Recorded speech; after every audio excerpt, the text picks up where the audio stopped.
자, 37번을 보면 다음의 연구에서 활용한 질적 연구 방법에 관한 설명으로 옳은 것은, 이게 참 오랜만에 시험에 나왔죠.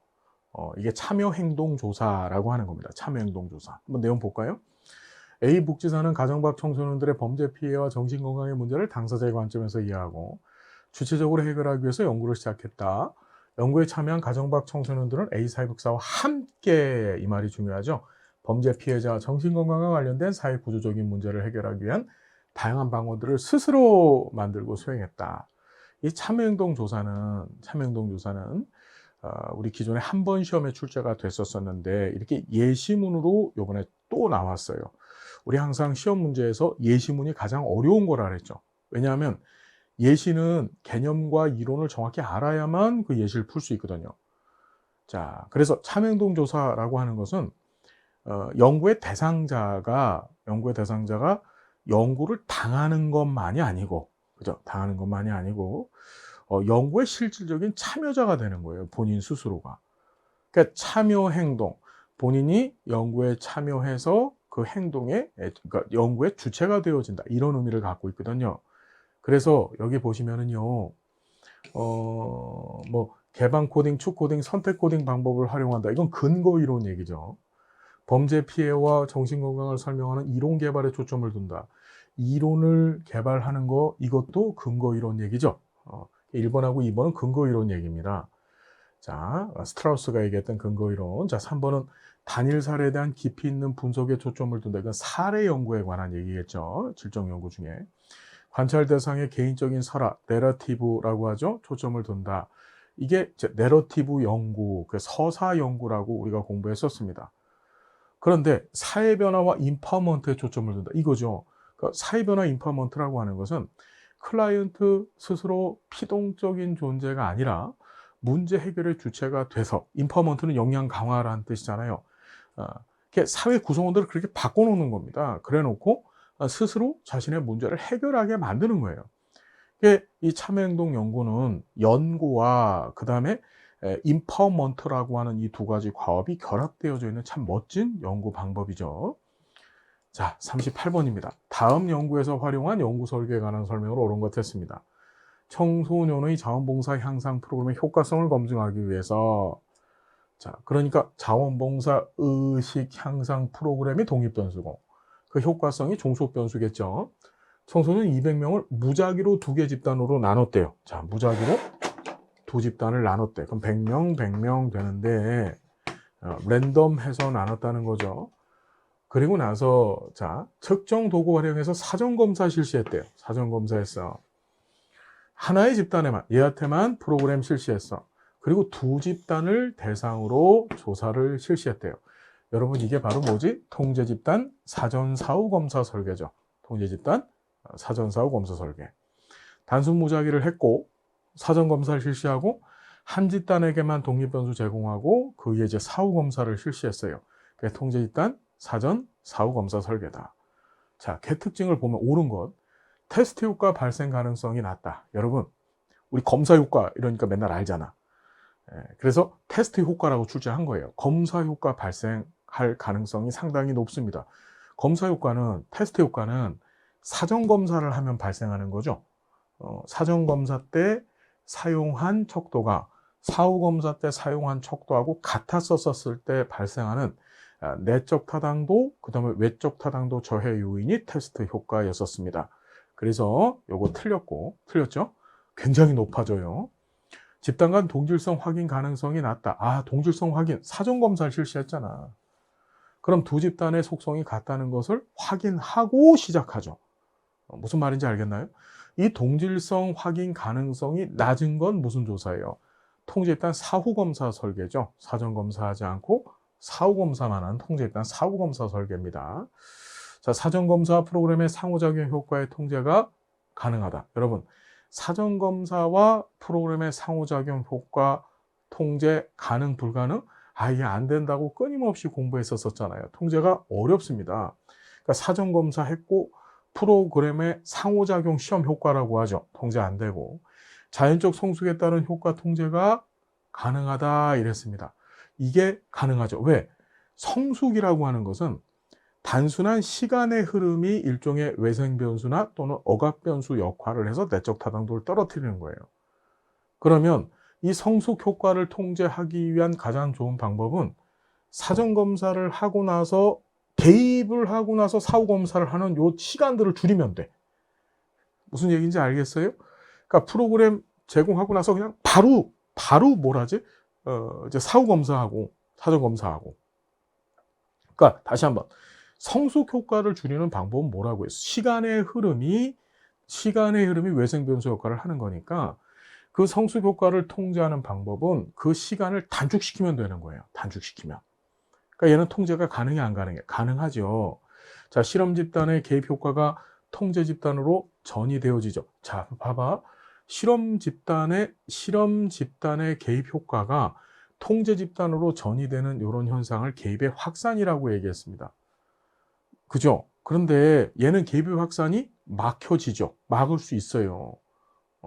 꼭 전이 된다가 아니고 전이 될 수 있다 이러면 맞는 건데 전이 된다 이러면 틀린 거죠. 무슨 말인지 되세요? 전이 될 수도 있어요, 사실은. 그러니까 두 집단을 잘 갈라놨는데 이 개입의 확산은 왜 발생한다 그랬습니까, 여러분? 이 통제 집단과 실험 집단의 대상들이 서로 상호작용을 하게 되면 개입의 확산이 벌어져요. 그걸 막으면 되거든요. 그러니까 전이 된다가 아니고 전이 될 수 있다. 그럼 맞아요. 꼭 전이 되는 건 아니야. 그걸 연구자가 철저하게 막으면 전이 안 될 수도 있는 거예요. 38번의 답은 4번이다. 자, 어렵지 않고요. 우리 공부했던 거에서 다 나왔어. 그러니까 제가 그랬어요. 철저하게 잘 공부하자, 우리가. 잘 공부하면 나중에 우리는 뭐 한다. 우리 시험 붙어갖고서 1급 자격증, 그래요. 1급 자격증도 따야 되지만 우린 그걸 좀 한 단계 넘어서자고 제가 누누이 말씀드렸잖아.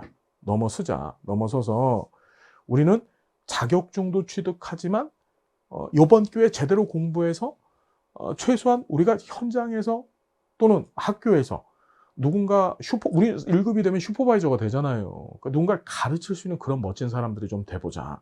그 얘기를 드리는 거예요. 상황으로 오는 것은, 자, 연구의 외적 타당도 저해하는 상황. 자, 이 문제가 논란이 많았었어요. 한번 보면, 연구 대상의 건강 상태가 시간 경과에 따라 회복되어지는 상황 이랬습니다. 자, 앞에서 공부했지만 단순한 시간의 흐름이 건강 상태라고 하는 종속 변수에 영향을 주고 있어요. 즉 개입하지 않아도 시간 흐름 때문에 변화가 일어나는 거야. 이런 것을 성숙 효과라 그랬죠. 성숙은 내적 타당도 저해 요인이에요. 자, 요게 문제야. 자아 존중감을 동일한 측정 도구로 사전 사후 검사를 했어. 이 출제자는 참 나쁜 사람이에요. 이거 답이 최종적으로 5번만 답이 됐거든요. 근데 2번도 답이에요, 진짜로. 예. 여러분 말씀드리지만 동일한 측정 도구로 사전 사후 검사를 하면 이게 검사 효과가 발생하는 거거든요. 근데 검사 효과는 주시험 효과와 상호작용 시험 효과 두 가지를 발생시킨다 그랬었어요. 주시험 효과는 내적 타당도를 떨어뜨리고 상호작용 시험 효과는 외적 타당도를 떨어뜨리거든요. 그래서 사전 사후 때 동일한 척도를 사용을 하면 두 문제가 생기는 거예요. 내적 타당도도 떨어지고 외적 타당도도 떨어져요. 상호작용 시험 효과 때문에. 얘도 답이 맞아요. 근데 최종적으로 2번이 답이 아니다 이렇게 했어요. 이걸 행정소송을 걸까 말까 고민을 하다가 이제 패싱을 했는데 2번도 맞아요, 여러분. 이건 출제자가 정말 오류낸 겁니다. 예. 오류고 자기가 오류한 것을 인정하지 않은 거예요. 정말 한심스럽습니다. 정말로 한심스러워요. 예. 사회적 지지를 다른 측정 도구로 사전 사후 검사를 했어요. 이게 바로 뭐죠? 다른 측정 도구나 사전 검사 또는 사후 검사 때, 사전 검사, 사후 검사 때 다른 측정 도구나 또는 다른 연구자가 측정을 했을 때 발생하는 내적 타당도 저해 요인이 바로 도구 효과죠. 도구 효과니까 내적 타당도 저해 요인이고, 실험 집단과 통제 집단 간 열량 분포의 차이가 크게 발생을 하는 거예요. 크게. 이게 바로 뭐지? 선택의 편향이죠. 실험 집단하고 통제 집단이 단순 무작위가 잘 안 됐어. 그래서 두 집단의 속성이 서로 틀립니다. 그래놓고 연구가 시작이 되어죠. 그럼 인과관계 검증이 안 돼요. 이걸 선정편향이라고 얘기했습니다. 그 선정편향은 바로 뭡니까? 선정편향은 내적 타당도 저해 요인이다. 자, 5번. 자발적 참여자만을 대상으로 연구 표본을 구성하게 되는 상황이라고 했습니다. 이게 바로 표본의 대표성 문제죠. 단순 무작위로 표본을 선택한 것이 아니라 참여하고 싶은 사람만 참여를 해버린 거예요. 그걸 가지고서 연구를 한 결과를 가지고 이것이 모집단을 대표한다 이렇게 뻥치면 안 되는 거야.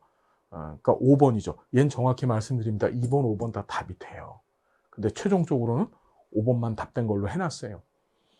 앞으로 이런 일 없었으면 좋겠습니다. 출제자들 잘 공부하고 출제하세요. 부탁드립니다. 자, 40번. 단일 사례 설계에 관한 설명으로 옳은 것을 모두 고른 것 됐습니다. 단일 사례 설계. 자, 보면 BA 설계는 개입의 긴급성이 있는 상황에 적합하다. 그렇죠. BA 설계는 개입부터 하고 그 다음 기초선을 갖는 설계 유형이라 했습니다. 얘는 긴급한 상황에서 개입부터 하고 그 다음에 어떻게 기초선을 갖는다 그랬죠. 자, AB, AC 설계는 선행효과 통제가 가능하다 이랬습니다. 여러분, 요게 틀렸죠. 우리가 선행효과 문제가 선행효과라고 하는 것은 이거예요. AB, AC 설계 같은 경우에는 B를 먼저 제공하느냐 아니면 C를 먼저 제공하느냐에 따라서 개입의 효과가 달라지거든요. 무슨 얘기인지 알겠나요? 보통 이런 설계를 다중요소 설계라고 다중요소 설계의 변환 설계입니다. 그런데 얘는 선행 효과가 발생할 수 있다. 어떤 개입부터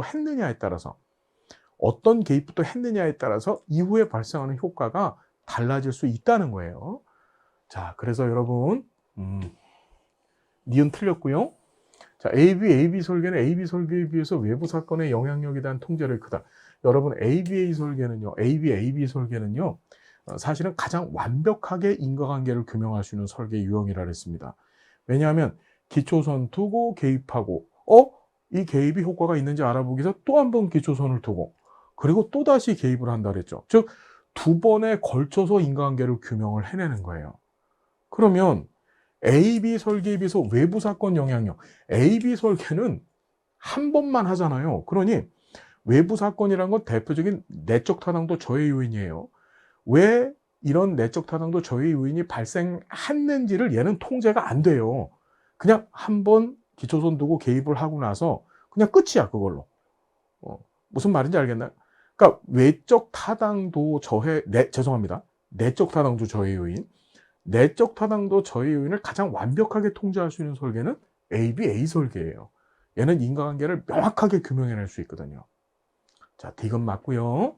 자, 복수 기초선 디자인은 설계는 자, AB 설계에 비해서 외부 사건의 영향력에 대한 통제력이 어떻다? 크다 이랬습니다. 얘도 맞는 얘기죠. AB 설계는 가장 질 떨어지는 설계를 지금 얘기하고 있는 거예요.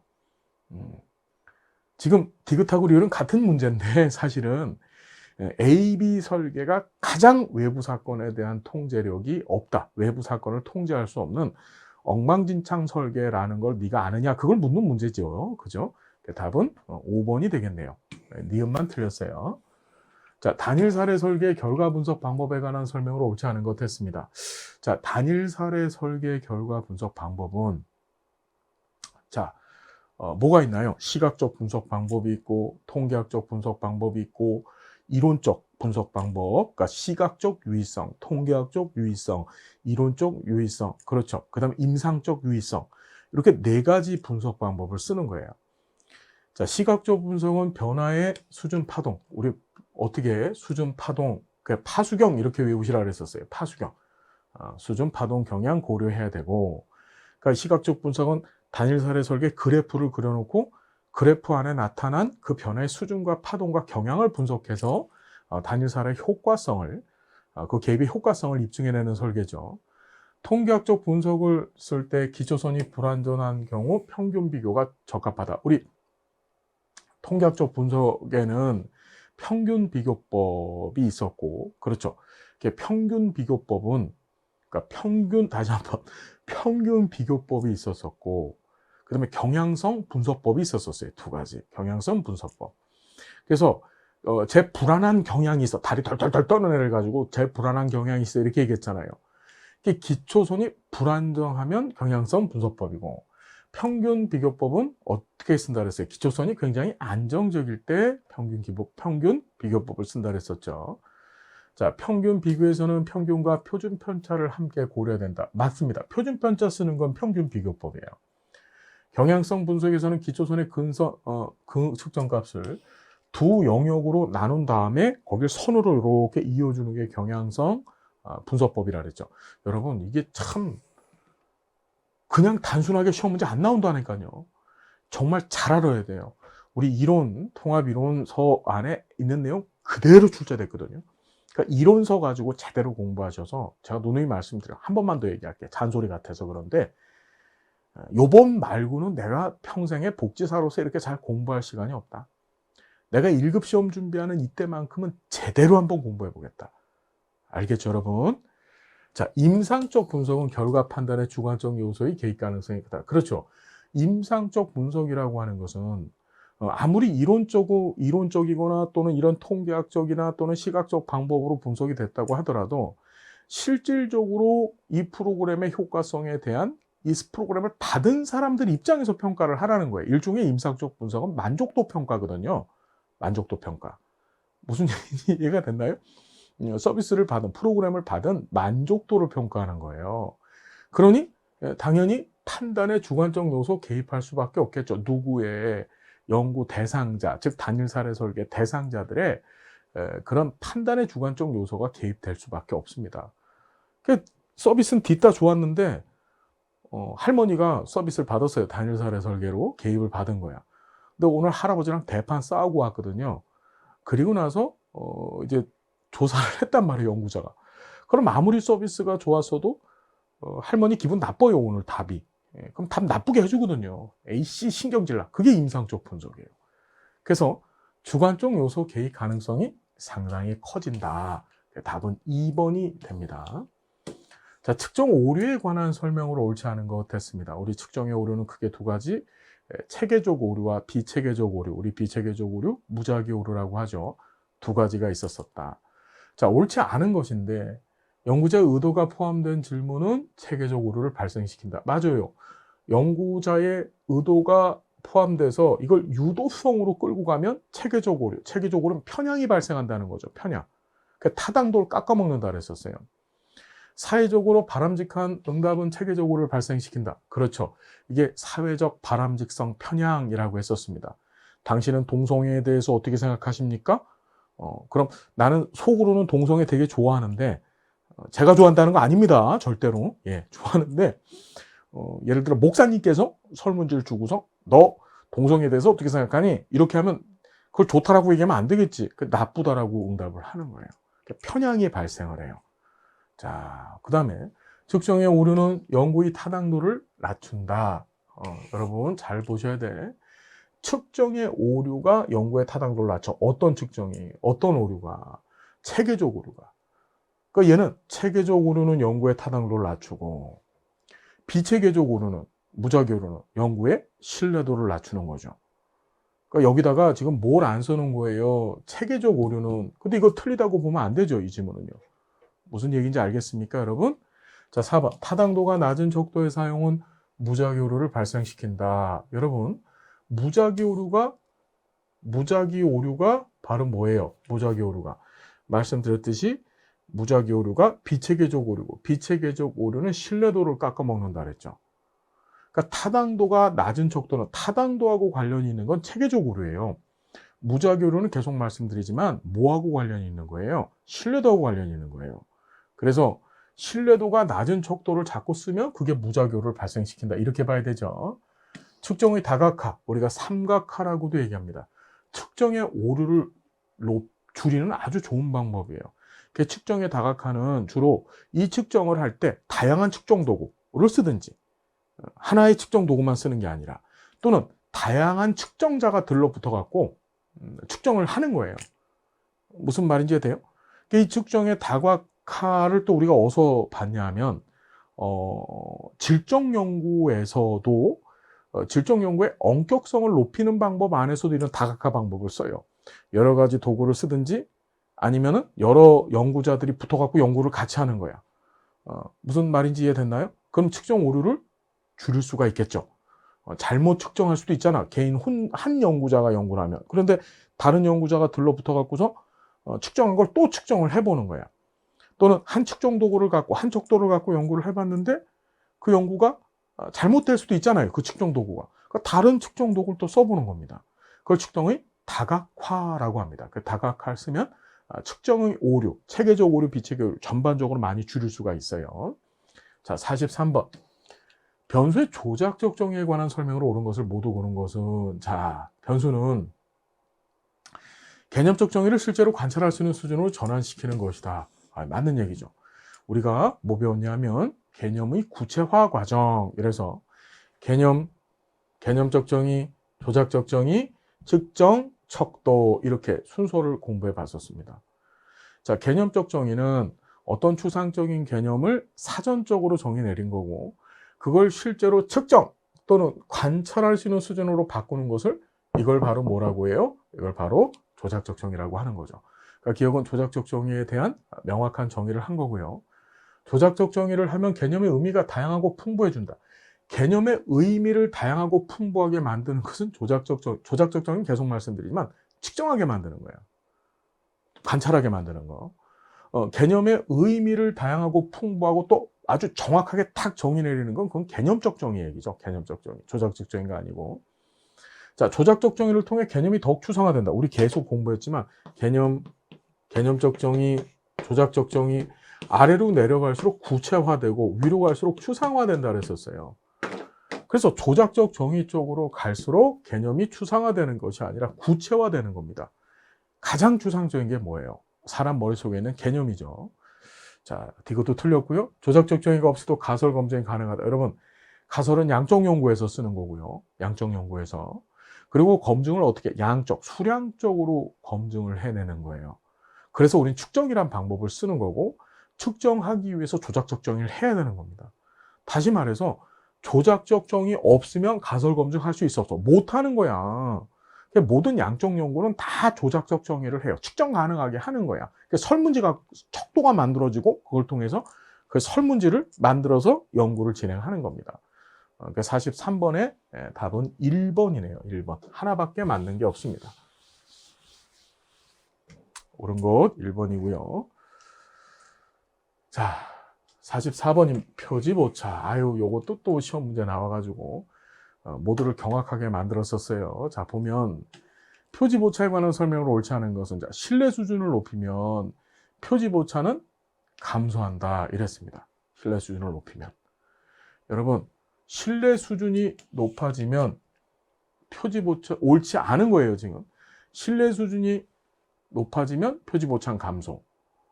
모집단의 모수와 표본의 통계치 간의 차이이다. 그 표지보차 맞죠? 표본의 크기가 커지면 표지보차는 커진다. 이게 답이요. 3번의 답이, 그러니까 44번의 답이 3번이라고 나왔어요. 표본의 크기가 커지면 표지보차는 줄어드는 게 일반적이죠. 그렇죠. 모집단의 동질성에 영향을 받는다. 맞습니다. 모집단이 동질적일수록 표지보차가 줄어드는 경향을 보이죠. 그런 성질을 이용해서 사용하는 표집 방법이 바로 뭔가요? 이 동질성을 기반으로 하는 것이 바로 우리 층화 표집, 확률 표집 가운데는 층화 표집하고 그 다음에 비확률 표집 가운데서는 할당 표집 같은 것들이 이런 동질성 원리를 이용하는 거죠. 자, 표본으로 추출될 기회가 동등하면 표지보차는 감소한다 이랬습니다. 자, 답은 3번쯤으로 보시면 되고, 마을 만들기 사업 참여 경험에 관한 연구의 엄격성을 높이는 방법으로 옳은 것을 모두 고른 것은, 여기 지금 삼각 측정이라고 나왔어요. 삼각 측정. 이게 아까 전에 공부하셨던 측정의 다각화를 삼각 측정이라고 하는 거죠. 똑같은 말이야. 그러니까 조사론 한 시험 문제 안에서 같은 용어를 쓰면 안 될 것 같으니까 좀 다른 용어를 쓴 건데 같은 말이다. 측정의 다각화, 삼각 측정 같은 말이다. 그래서 삼각 측정 예외 사례 표본을 의도적으로 추출할 수도 있고, 장기적 관찰. 자, 연구 윤리를 우리가 본 적이 없었는데 이번에 나왔거든요. 연구윤리는 사실은 이 연구의 엄격성이 연구윤리 안에 통째로 포함되는 거죠. 그러니까 연구윤리라고 하는 것은 연구자가 자신이나 또는 자신의 연구 대상자나 또는 자신의 연구를 볼 사람들을 속이지 않는다는 거예요. 그러기 위해서 자신의 연구가 틀릴 수도 있다는 것을 스스로 입증하려고 노력하는 것. 그 연구윤리 강합니다. 얘는 시험에 나오지 않았지만, 그러니까 기존에 우리 교과서적으로 공부를 하진 않았지만, 연구윤리 강화라고 하는 것은 양적 연구나 질적 연구나 다 필요하고, 특히 이 엄격성이 중요한 질적 연구에서는 연구윤리 강화 큰 의미를 갖고 있다. 자, 보시면 되고요. 자, 46번. 표집에 관한 설명으로 가장 옳은 것은 모집단을 가장 잘 대표하는 표본 추출 방법은 유의표집이다. 여러분, 모집단을 가장 잘 대표하려면은 표집 오차가 적은 표집 방법을 써야 돼요. 그리고 대표성을 가지려면 확률 표집을 써야 되고, 확률 표집 중에서도 표집 오차가 제일 적은 표집을 써야 된다 그랬어. 그게 뭐였었어? 바로 층화 표집이죠. 얘는 층화 표집이라고 해야지 맞아요. 유의 표집은 일단은 비확률 표집이고, 그래서 이걸 모집단을 가장 잘 대표한다라고 표현할 수가 없는 거예요. 표집 오차 개념을 아예 쓸 수가 없기 때문에. 층화 표집이라고 해야지 맞고, 모집단이 이질적인 경우에는 표본의 크기를 줄여야 된다. 아닙니다. 모집단이 동질적일 때 표집 오차 줄어든다고 위에서 배웠잖아요. 위에서 시험제 나왔고. 이질적일 경우에는 표집 오차가 증가를 하게 됩니다. 이질적인 경우에는. 그럼 그거를 상쇄하기 위해서 표본의 크기를 늘려줘야 돼요. 표본의 크기가 늘면 표집 오차가 줄어들거든요. 그러니까 표본의 크기를 줄여야 된다는 것이 아니라 상쇄시키기 위해서 늘려야 된다. 모집단이 동질적일 경우에는, 연구의 대상이 동질적일 경우에는 표본의 크기가 적어도 돼요. 작아도 된다. 자, 전수조사에서는 모수와 통계치의 구분이 필요 없죠. 왜 그렇지? 모수라고 하는 것은 모집단의 특성을 얘기하는 거고, 통계치는 표본 집단의 특성을 얘기하는 거예요. 근데 전수조사는 표본이 없잖아요. 전수조사라고 하는 것은 모집단 전체 요소를 하나도 빼놓지 않고 다 조사하는 게 전수조사거든요. 그러니까 통계치 개념이 없어요. 얘는 쓰질 않아요. 그러니까 모수와 통계치의 구분 이런 것들 필요 없고요. 표집 오류를 줄이기 위해서 층화 표집, 여기 나왔네. 여기 나왔습니다. 표집 오류가 표집 오차입니다. 지금 위에서는 표집 오차란 표현을 썼고, 밑에서는 표집 오류라고 했어요. 같은 말이야. 그죠? 그러니까 출제자가 다른 사람이 출제를 했을까? 아니면 위의 문제를 고려하면서 밑에 문제를 만들었을까? 우리가 생각해 볼 수 있겠죠. 그래서 표집 오류 제일 많이 줄일 수 있는 표집 방법은 층화 표집. 알고 있죠? 그 다음에 무슨 표집이라 그랬었어요? 예, 맞아요. 그 다음에 표집이 단순 무작위 표집. 그 다음에 표집 오류가 제일 많이 발생하는 확률 표집은 집락 표집이라고 공부했었습니다. 자, 층화 표집이고요. 체계적 표집 방법, 모집단에서 유의 표집을 실시한 후 일정한 표집 간격으로 표본을 선정한다. 이 체계적 표집 방법은 대표적인 확률 표집인데, 얘는 모집단에서 유의 표집을 실시하는 게 아니라 모집단에서 단순 무작위를 통해서 최초의 표본을 하나 끄집어내고, 그리고 나서 일정한 표본 추출 간격, 이걸 표집 간격이라 그랬죠. 표집 간격으로 표본을 선정하는 겁니다. 유의 표집은 비확률 표집이에요. 다시 얘기하지만 체계적 표집은 모집단에서 첫 번째 요소는 단순 무작위로 뽑고 나머지는 표집 간격만큼 뽑아내는 것이 체계적 표집이라 그랬죠. 자, 47번 보겠습니다. 척도에 관한 설명을 옳은 것 했습니다. 리커드 척도는 개별 문항의 중요도를 차등화하는 것이 아니라, 이것도 시험 문제 매번 나왔죠. 개별 문항의 중요도가 같아야 됩니다.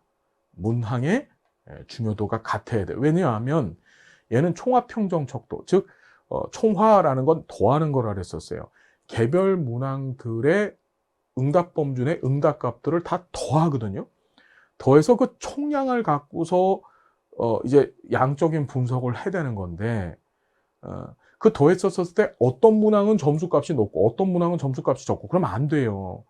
그래서 그 중요도가 동등 같아야만 되어집니다.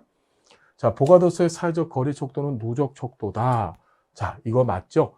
우리가 누적 척도 두 개가 있었어요. 보가더스의 사회적 거리 척도와 그 다음에 거tum한 척도, 이 두 가지는 누적 척도라 했었죠. 자, 평정 척도는 문항의 적절성 평가가 용이하다. 문항 적절성 평가를 평정 척도는 할 수가 없습니다. 우리가 평정 척도가 있고 리카드 척도가 총합 평정 척도거든요. 적절성 평가가 안 돼요. 자, 거투만 척도는 다차원도 내용을 분석할 때 사용하는 것이 아니라 단일 차원을 분석할 때. 그러니까 문항 자체가 단일 차원을 분석하게 나와져 있죠. 다차원이 아니고. 의의 차별 척도는 느낌이나 감정을 나타내는 한 쌍의 유사한 형용사를 사용한다. 자, 유사한이 아니고 완전 이질적인 형용사를 써야 되죠. 느낌이나 감정을 나타내는 형용사를 쓰는 건 맞는데 이질적, 즉 나쁘다, 좋다 해놓고 가운데 5칸이나 또는 7칸 치는 거잖아요.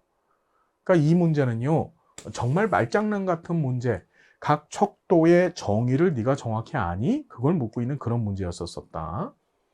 자, 48번 봅니다. 타당도 문제가 조금 어렵게 출제가 됐어요. 48번 보면, 자, 특정 개념에 포함되어 있는 의미를 포괄하는 정도는 내용 타당도다. 맞아요. 그 개념에 포함되어져 있는 의미가 명확한가 명확하지 않은가 파악해 보는 것은 내용 타당도고, 개별 측정 도구의 측정값을 현재 사용하고 있는 측정 도구와 비교하는 것은 동시 타당도다. 그렇죠. 개별 측정 도구의 측정값을 현재 사용하고 있는 측정 도구하고 비교를 해요. 그게 동시 타당도죠. 또는 시차를 두고서 비교를 하게 되면 예측 타당도. 그래서 이 동시 타당도와 예측 타당도를 묶어서 우린 기중 타당도라고 얘기하는 거예요. 맞죠? 예측 타당도의 하위 타당도는 기준 관련 타당도와 동시 타당도. 이게 틀렸죠.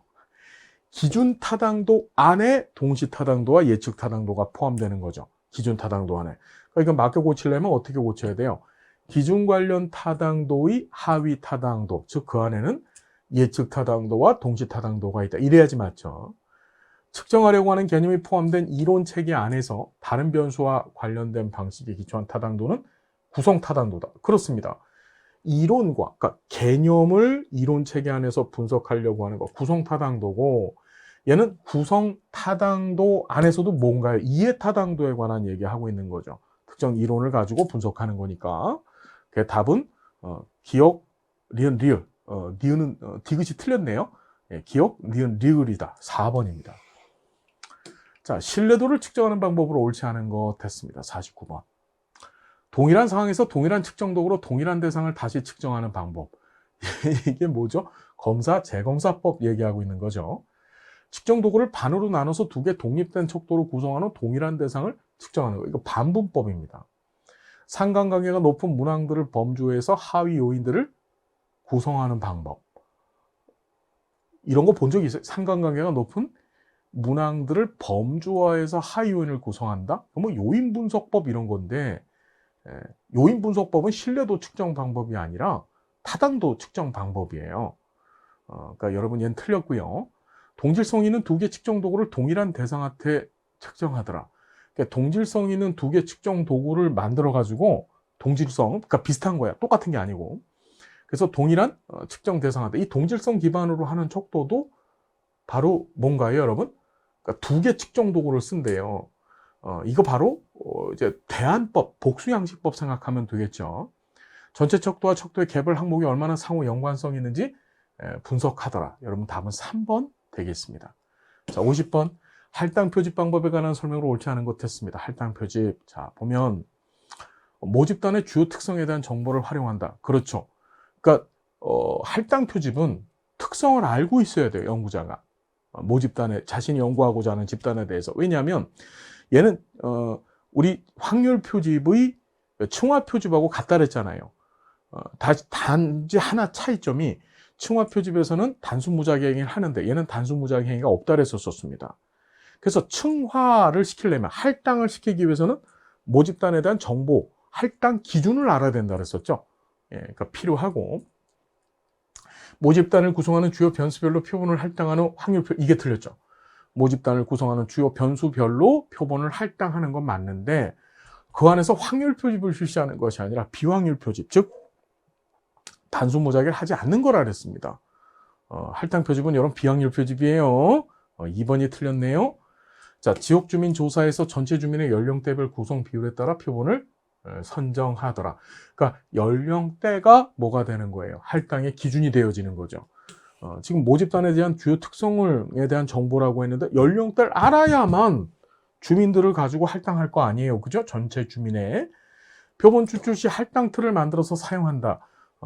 우발적 표집보다 표본의 대표성이 높다. 여러분, 우발적 표집, 우리 임의 표집이라고 보통 얘기를 하죠.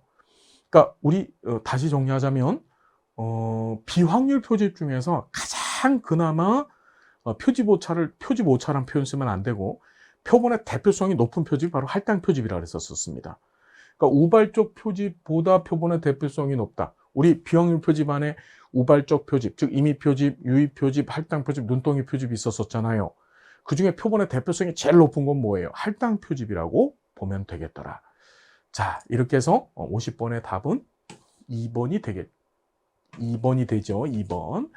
자, 이래서 50문제 풀어봤어요. 여러분, 가만히 보면 그동안 우리 공부했던 데서 다 나온 거예요.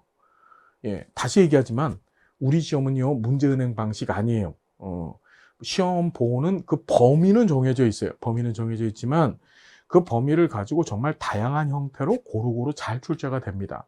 여러분, 이번 기회에 잘 공부하셔서 실력을 갖춘 복지사, 지식으로서 실력을 갖춰서 난 항상 얘기해. 남 가르치는 복지사가 좀 됐으면 좋겠어요. 제가 잔소리 하나만 더 할게요. 왜 이렇게 오늘 잔소리하고 싶지? 뭐냐면 현장에 나가서도 우리 가르치는 일을 하는 사람들이 돼야 된다는 거야. 모르니까 이런 거 알아서 뭐예요? 이렇게 얘기하잖아요. 그죠? 예, 모르니까 못 쓰는 겁니다. 알면 다 쓸 수 있고 알면 대접받는 게 바로 우리 복지사입니다. 대충 공부하지 마시고 이번 기회에 한번 제대로 공부해서 멋진 사회복지사, 잘 갖춰진 복지사님들이 되시길 바라겠습니다. 저도 함께 최선을 다하겠습니다. 자, 감사드리고 다음 시간도 행복한 모습으로 뵙겠습니다. 여러분 고맙습니다.